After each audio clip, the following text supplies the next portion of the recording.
Think you need a top-tier Armed Services Vocational Aptitude Battery or ASVAB score to join the Coast Guard? Not necessarily. While there aren't any jobs with score requirements under 100, there are some solid options that start just above that mark. Whether you're interested in law enforcement, food service, or support roles that keep everything running smoothly, there are opportunities even if your score isn't off the charts. Welcome to the U.S. Military Test Prep channel by Study.com. My name is Matt, and I'm a U.S. Army vet and an ASVAB test prep expert. In today's video, I'm going to cover everything that you need to know about understanding your scores on the ASVAB if you're looking to enlist in the U.S. Coast Guard. We'll also take a look at the ratings or jobs you can get with a score that's on the lower side. Ready? Let's get into it. The ASVAB has 9 or 10 subtests depending on whether you're taking the paper or computerized version. These subtests check out your knowledge in different areas like general science, arithmetic reasoning, word knowledge, paragraph comprehension, and mathematics knowledge. The other areas are electronics information, auto and shop information, mechanical comprehension, and assembling objects. You'll get a standard score for each one of the subtests. So, what's a standard score?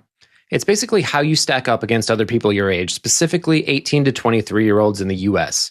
The average score is 50, and the scoring system is built around that. So 50 is your baseline, and a 10-point difference shows how far above or below average you are. So a 60, above average. A 40, below average. Pretty simple. Higher scores show off your strengths in certain areas, which can be a game changer for landing specific military jobs.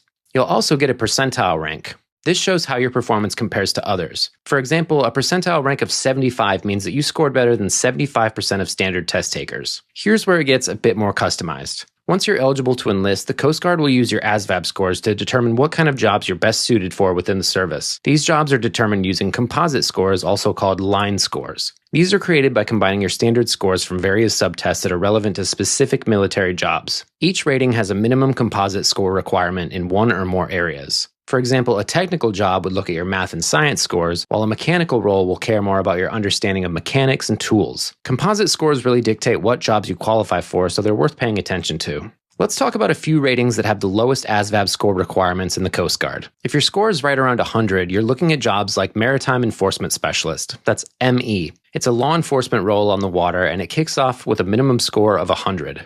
Another job that opens up at 101 is a boatswain's mate, or BM. This is one of the most hands-on roles in the Coast Guard. You'll be doing everything from steering ships to conducting search and rescue missions. It's physical, it's technical, and it's a core job in almost every Coast Guard unit. There's also Port Security Specialist, or PS, which also starts at 101. If you're interested in base and harbor security, working with weapons, and protecting key assets, this rating offers a path without requiring a super high score. Once you cross that 104 to 106 threshold, even more roles open up. For example, a diver, or DV, starts at 104. This is a specialized rating and highly physical.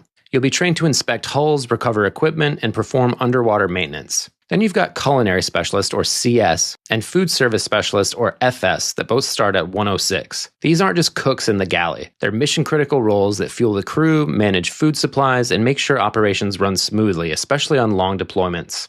There's also Storekeeper, or SK, which is like a Coast Guard Logistics Pro, and it also starts at 106, but you'll need a minimum VE score of 52. That's your verbal expression score, which combines word knowledge and paragraph comprehension. SKs manage supplies, inventory, and purchasing. It's the kind of job that translates well into the civilian world later on. And finally, Yeoman, or YN, requires a score of 106 and a combined numerical operations coding speed score of 101. This role deals with admin, personnel records, and official documentation. It's the behind-the-scenes support that keeps the Coast Guard's paperwork and people organized. Your Armed Forces Qualification Test, or AFQT score, might be the most important score. It decides whether you can even enlist at all. Each branch sets its own minimum score, so you have to clear that bar to move forward. The AFQT comes from a combination of your scores on 4 key subtests.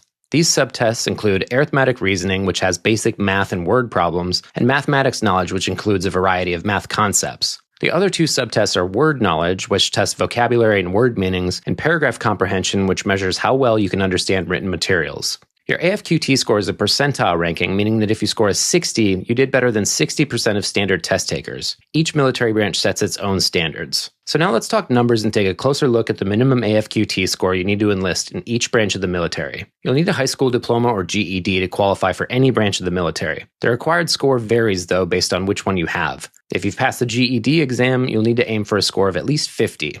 With a high school diploma, you'll need a minimum score of 31 for the Air Force, Army, Marine Corps, and Navy. The Coast Guard requires a 32. If your AFQT score is higher than the minimum, that's great. This opens up additional job options, potentially more career growth, and maybe even some bonuses. Maybe you have your eye on one of the jobs that we talked about today, but you've already taken the ASVAB and your scores aren't where they need to be yet. Well, I'm here to give you some steps that you can take to improve your scores and better position yourself for the military jobs that you want. First, pinpoint your strengths and your weak areas. Look at which subtests brought down your score and which ones you excelled in.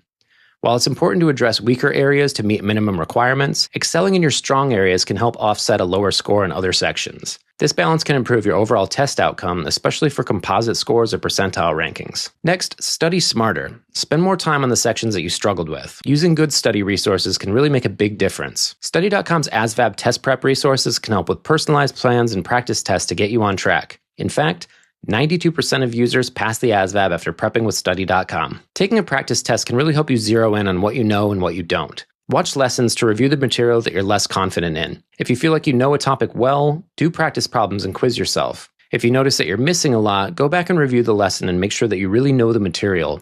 A solid prep plan can help boost your score. You can also retake the ASVAB. You'll need to wait 30 days before your first 2 retakes. After that, it's a 6-month wait if you want to try again, so use the time that you have to your advantage. Also, keep in mind that you can use your ASVAB scores for up to 2 years to enlist, so make sure to plan accordingly. If you need to retake the ASVAB, consider using Study.com's ASVAB study guide and test prep resources and really zero in on what you need to study.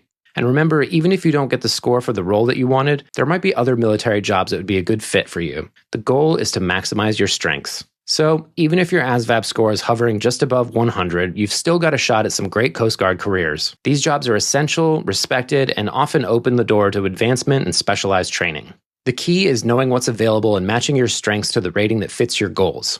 Because when you find the right job, it's not about just having the highest score. It's about making the biggest impact. If this video helped you out, give it a thumbs up, drop a comment with any questions or topics you want for us to cover in the future, and don't forget to subscribe for more U.S. military test prep content. Stay sharp, and I'll see you in the next video.